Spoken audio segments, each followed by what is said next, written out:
眼前这辆售价高达300多万的奥迪 R8，是托尼用了几万美刀通过拍卖得到的。由于车子的成色非常好，一经上市就遭到了车商的哄抢，托尼也是其中之一。这辆车的起拍价是6万4000美刀。为了不错过这个好机会，他直接通过电话加入了竞拍。刚开始的过程还很顺利，价格在一点点的稳步上涨，但是慢慢的托尼就觉得不对劲了，好像是有人在和他一直较劲，出价始终比他高一点，这让他感到很不服气，最终直接把价格开到了7万6美刀，比第二名直接多了3000。这次才算是将这辆超跑收入囊中。我感觉第二名有可能是车主安排的托，就是为了把价格抬高一点。不过现在说这些都晚了，随着交易的达成，车子也很快就被送了过来。厂子里的兄弟们非常的激动，看到这辆顶尖超跑之后，直接产生了返祖现象。其中最开心的就是眼前的小卷毛，他绕着车子转了2圈，仔细的检查了一下状况，这真是一看不知道，不看吓一跳啊！后轮里面的下摆臂扭曲的很严重，整个轮胎呈现一种凹陷的姿态。如果你以为这就很严重了，那可真是大错特错了。更严重的事故在前端，里面昂贵的碳陶刹车盘破裂了，卷毛崩溃的抱着头，看来这次要大出血了。接着搭档来到了车内，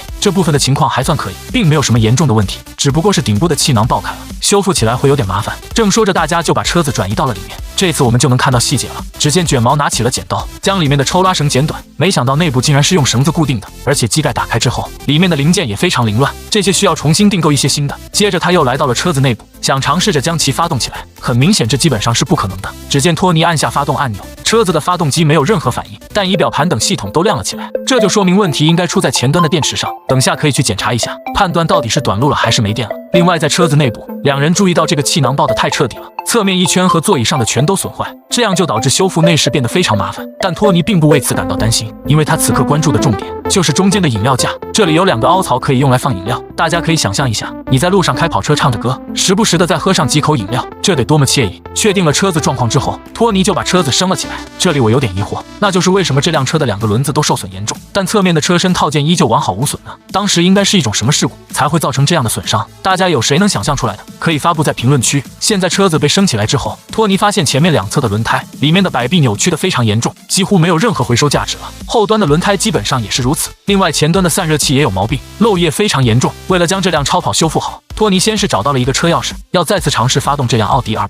其实要我说，他根本不用试。像这种高端的超跑，当遇到了事故，车子被撞毁之后，传感器会自动切断电池，导致车子无法启动。所以托尼这边试了也是白搭，还得将重心转移到前端。不过这里还有一个储藏箱，要想接触到电池，需要先把这里给拆掉，或者就是找到上面隐藏的暗盒。很显然他们应该是第一次接触 R8，对构造不太了解，只能是花费很大功夫将整体都拆下来。现在电池就完整的暴露出来，根据卷毛的判断，上面一定有保险丝断了，不过具体是哪一根，此刻他也无法判断。为了尽快将车子发动起来，卷毛特地找了一个专业的师傅，制作了一根能替代保险丝的导线，将它连接到电池的2端，就可以代替保险丝。保险丝主要是由铝合金制成，作用是过电流保护和过热保护，防止电流过大造成意外。而他们用一根铜导线来替代，就没有了以上的功能。托尼自己不太敢操作，只好交给傻乎乎的卷毛。另外自己还拿起了灭火器，要是真起火了还能快速反应。随着导线被连接，车子也并没有什么反应。接着托尼来到了驾驶座，里面响起了此起彼伏的警报声，这是之前从来没有出现过的，而且后面的引擎盖也打开了，可惜就是没听到发动机的轰鸣。不过这也恰好说明他们更换保险丝的做法很有用。卷毛又来到了电池这里，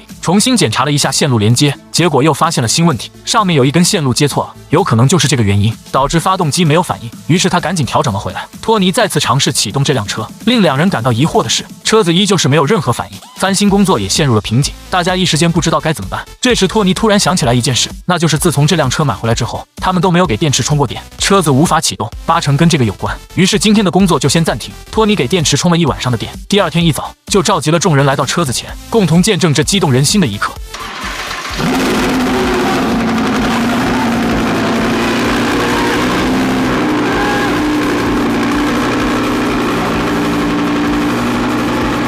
这个声音着实是让人震惊，V10发动机的声音也太狂暴了，给人一种震耳欲聋的感觉。而且发动机还能正常运转，众人都非常的开心。接着托尼来到了车内，要根据仪表盘上显示的图标判断一下车子还有那些毛病。从背景音乐里我们可以听到警报声此起彼伏，而且驱动系统发生了故障，冷却系统也有毛病，这些问题算是很严重了。不过这里最吸引托尼的一点就是奥迪 R8的控制系统，上面不仅有非常多的功能，而且运行起来十分流畅。还能实时显示车子各部分的情况，不愧是一辆顶尖超跑。大家努力一下，争取也买一台来玩。另外，为了对车子的情况有更清楚的了解，托尼试图联系了一下前车主。原本他并没有抱太大希望，只不过是在视频里提了一嘴，说要是原车主看到这个视频可以联系他。但没想到原车主还真的留言了，两人也就愉快的通上了话。简单的交流之后，托尼得知对方叫马特，是一位资深的跑车爱好者。之前的那辆 R8 出了事故之后，他又买了一辆新的回来。看得出来，马特是真的喜欢 R8。这时有人会好奇，这辆车究竟是出了什么事故？其实托尼也是非常纳闷的。从马特的介绍来看，那天他在开车时原本一切正常，时速保持在70-80英里，慢悠悠的行驶在车道上。恰好那天下了大雨，视野不是那么清晰，所以他就渐渐的降低了车速，来到了慢车道。结果就是这个看不起眼的操作，让他的爱车瞬间出了事故。马特并没有注意慢车道上有一个坑，直接就开了上去，导致车子瞬间失控，并撞上了路边的护栏。这也就和之前大家的猜测相吻合了。托尼也是明白了过来。另外，马特还透露了一个信息，那就是如果奥迪 R8 出了事故，它内部的防火墙80%会产生裂缝，这也算是 R8 的通病。他特意提醒了一下托尼，让他仔细的检查一下。另外，从两人的对话中，我们得知马特买了很多辆超跑，并对他们的参数了如指掌。看到这里，我就非常疑惑了，这个马特究竟是个什么角色？把买超跑说的像买菜一样轻松，看来还是贫穷限制了我的想象。托尼现在心里也有了底，知道了车子的具体事故，于是就将前保险杠拆了下来。这时他发现里面的传感器和关于大灯的零件全部都坏了，边缘也有一些破损，这成本一下子就升上来了。毕竟奥迪登场的名声无人不知。而在车身这边，他发现虽然驾驶座这边的车灯没问题，但是里面的散热器似乎歪了，估计是受到了事故的影响，到时候需要彻底拆开检查。接着托尼又来到了车子后面，要彻底的检查一下尾部。由于之前的视频里展示出来尾部的状态没什么毛病，但只要把镜头拉近，我们就能看到底部和顶部的缝隙并不等宽，这说明套件里面的结构还是受到了一定的影响。这也是算是事故车的通病。尽管最后车子是修好了，但细节方面肯定经不起推敲，所以大家在买车的时候一定要擦亮自己的双眼。接着托尼又来到了前端，他先拆掉了一侧的大灯，这里是全车受损最严重的地方。拆着托尼就发现了一个问题，那就是奥迪 R8 的前端结构和法拉利458的构造很像，只不过458上面支架是焊接起来的，而 R8 则是用螺丝固定，这样会非常方便后续的翻新工作。接下来托尼要拆掉这个散热器，在开始之前要先把里面的冷却液都放出来。为了方便起见，他直接用螺丝刀在底部钻了一个眼。与此同时，卷毛在前面要把软管断开，这样才能将散热器彻底分离。不过这时托尼又有了新的发现，那就是前端似乎有3个散热器，左右两端加中间，好让冷却液在里面流通。至于中间究竟有没有出问题，还需要等下拆开查看。这时卷毛也遇到了麻烦，他不管怎么努力，始终无法将散热器拆下来。托尼觉得是他学艺不精，于是要过来给他露一手，没想到结果却尴尬了。两人折腾了将近半个小时，最后也没有成功，这属实是有点丢人了。就在这时，卷毛发现了一个细节，在散热器的深处还有一根软管没有断开，现在总算是找到了问题所在，散热器立刻就被拿了下来。接下来的拆解过程就轻松了许多。由于后面的支架已经扭曲，所以托尼也不用再小心翼翼，他直接拿上锤子猛敲，通过暴力破拆解决了问题。而这时车场突然来了一位不速之客，这位美女是托尼的姐姐，刚从健身房里锻炼回来，身材看起来非常火辣，而卷毛就有点把持不住了。他开玩笑的对托尼说，我什么时候才能当你的姐夫？我想屏幕前的你肯定也有这个想法，估计大家努力应该能行。接着托尼又来到了后面，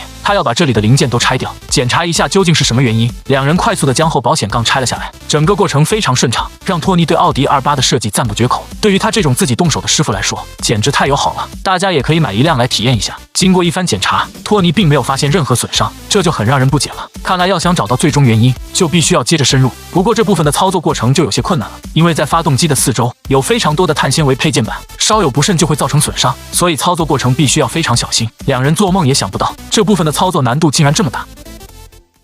那么到底是发生了什么呢？原来就在他拿掉上面的盖板之后，发现后面竟然还有电线连接着，还好刚才没有直接拔下来，要是把电线弄断了，修理起来会非常麻烦。至于后面的尾翼，由于螺丝采用的是隐藏式设计，导致拆卸起来有点困难，他让卷毛也过来帮忙。虽然卷毛也不怎么专业，但俗话说3个臭皮匠顶个诸葛亮，两人合作效率会更高一点。可就在这个过程中，托尼又发现了一个让他绝望的毛病，尾灯里面的芯片竟然坏了。由于目前还无法判断是将其修复还是直接换新哪个比较划算，所以他只好将这部分暂时搁置。另外，托尼也采纳了马特的意见，仔细的检查了一下 R8 的防火墙，发现表面并没有什么裂缝，只有一个不太明显的凹陷。这也算是一个好消息。接下来，托尼根据所有拆下来的零件，统计了一个详细的数据，并制作了一张采购清单。这些零件并不是所有的都能买到全新的，对于无关紧要的部分，用二手的零件倒也无可厚非。为了计算一下这次采购的成本，托尼要开着自己的兰博基尼去奥迪的经销商那里。这里大家要注意一下，千万不要学他边开车边用手机，这样会有很大的安全隐患。等到托尼进入 4S 店后，里面的情况着实让人震惊，这里竟然停放了这么多奥迪 R8，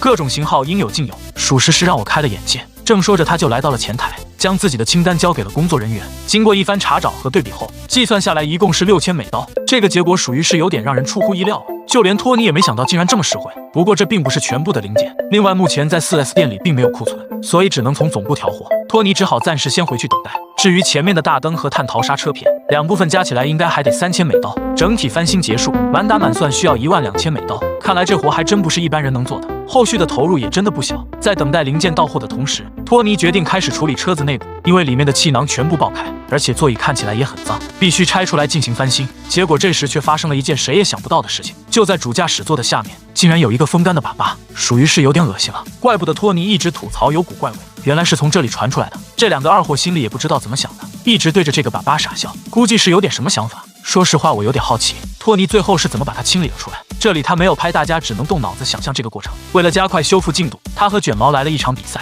如果卷毛赢了，可以考虑让他当自己的姐夫。听到这么诱人的条件，卷毛拿起自己的工具就直接开干。由于两侧的扬声器格栅是对称分布的，所以比赛相对来说比较公平。从视频里展示的情况来看，很显然托尼比较逊色，而且还不讲武德。看到卷毛比自己快就动手干扰，不过最后没能得逞。这部分移除之后，接下来就是内饰板。托尼知道自己技不如人，于是这次采用了合作的模式。由于内饰板上的螺丝都安装在很明显的位置，所以托尼只用了不到半个小时就将内饰板全部清空。原本他打算将顶板换一套新的，但是转念一想这样会增高成本，于是只好联系自己的好基友，让他帮忙修复一下。与此同时，在卷毛这边，他还在车内进行收尾。不过一想到那根风干的粑粑，心里就有点不舒服。他让托尼买了一瓶清洁剂，结合着吸尘器和抹布，将里面擦拭得一干二净。这时他突然接到一个电话，那就是之前订购的零件终于到货了。他带着姐姐一起将新零件全部拉了回来，其中就包括一个全新的保险丝盒，还有一些控制臂等零件。接下来就可以进行组装。他先从前面的刹车盘开始，这碳陶刹车可真是耗东西，大家可以努力买一套，给自己的爱车也换上，享受一下超跑刹车的脚感。接着卷毛将摆臂全部安装到位，最后将连杆进行连接，这部分基本上就没什么毛病了。接下来两人打算对保险丝盒下手，赶紧把新的换上去，避免拖延久了出现新的问题。保险丝对于车子来说是相当重要的，它就像一个自动的开关，如果没有保险丝的话，当车子发生事故导致线路短路或者异常时，电流会不断的上升，这时就有可能烧坏电路中一些重要器件，甚至烧坏整个电路引起火灾。有了保险丝的存在，在发生上述情况时，它就会自爆切断电流，从而起到保护电路的作用，降低了车子的损失。可没想到这时就发生了意外，而托尼的翻新进度也是很快的。随着所有零件的就位，车子也正式开始了修复。卷毛显示换上了一个新的保险丝盒，然后又来到了车轮下面。话说这辆车在从坑里开出来之后，摆臂就直接报废。从视频里我们也能看到，车轮处零件几乎全部扭曲了，和新的比起来简直就是惨不忍睹。不过由于这里的模块化程度很高，所以操作起来很容易。当后面的金属零件都安装好后，两人合力将刹车盘又装了上去。现在一侧的功能完全恢复正常。托尼给这边装上轮胎，这时我们就可以看到，除了轮毂表面有些擦伤外，没有其他任何问题。另外，由于刚才换了保险丝盒，为了测试发动机还能否启动，他先是给里面加了机油，然后将车子发动了起来。这个声音听起来非常震撼，而且前端的线路也没有被烧毁，这说明车子的功能已经正常。正当托尼要继续翻新工作时，突然发现了一个问题，那就是排气管似乎移位了，而且上面还有一些漏洞，导致里面控制声浪的系统出了故障。这也就能解释为什么它的排气声那么大。真的卷毛只有戴上静音耳机才敢操作。不过让人可惜的是，托尼这个工作室并不会修复排气，更别说里面的消音器了。所以他们决定将车子进行转移，找到更加专业的人员来修。经过了2天的等待后，托尼就迫不及待地上车测试。从背景音乐里我们可以听到，这次的声音就安静了很多，但这并不影响他的威严。托尼开心地把车子开了回去。两人接下来的主要任务是把车子的前端完善起来，将零件慢慢地填充上去。他首先从车灯开始。我们都说眼睛是心灵的窗户，而大灯就是车子的眼睛。当车灯打开的那一刻，这辆超跑也仿佛有了生命一般。趁着托尼在处理前端，这边卷毛也没有闲着，他要将车内的内饰板重新装上。这个过程一般都是从里到外操作的，所以首先要解决的问题是顶部的安全气囊。这里大家要千万注意，如果你也要更换车子安全气囊的话，每个步骤都必须非常小心。一旦你碰到了触发点，那么气囊就会瞬间爆开，不仅有可能造成危险，还增加了一定的修复成本。正当两人忙得不可开交时，托尼突然收到了一些包裹。如果大家对之前的视频有印象的话，应该还能回忆起来，里面装的是被修复好的内饰顶板。这个修复技术我也不知道该怎么评价，后面的补丁实在是太明显了，总之就是一言难尽吧。不过从前面看的话，效果倒还是不错，看不出来内饰板有任何问题。两人快速的将其装了上去。由于内部本身没什么毛病，所以不需要额外的处理。经过3个小时的忙活，内部的工作就全部完成了。我只能用焕然一新来形容里面的情况。现在所有的工作都集中在了外观方面，而卷毛已经带着喷好漆的保险杠回来了。在安装到车上之前，他需要将所有的零件组装起来。另外，为了让车子更酷，他们找人定制了一款碳纤维尾翼。当然，这些尾翼的作用不仅仅是改善车子的外观，还能让车子在高速行驶时，尾部产生更大的下压力，增加车的抓地力，这样车子开起来就不容易飘。看到这里，有人可能会问，那既然效果这么好，为什么大街上的车子不安装呢？其实这里面也是有讲究的，因为我们普通人对车速的要求并不高，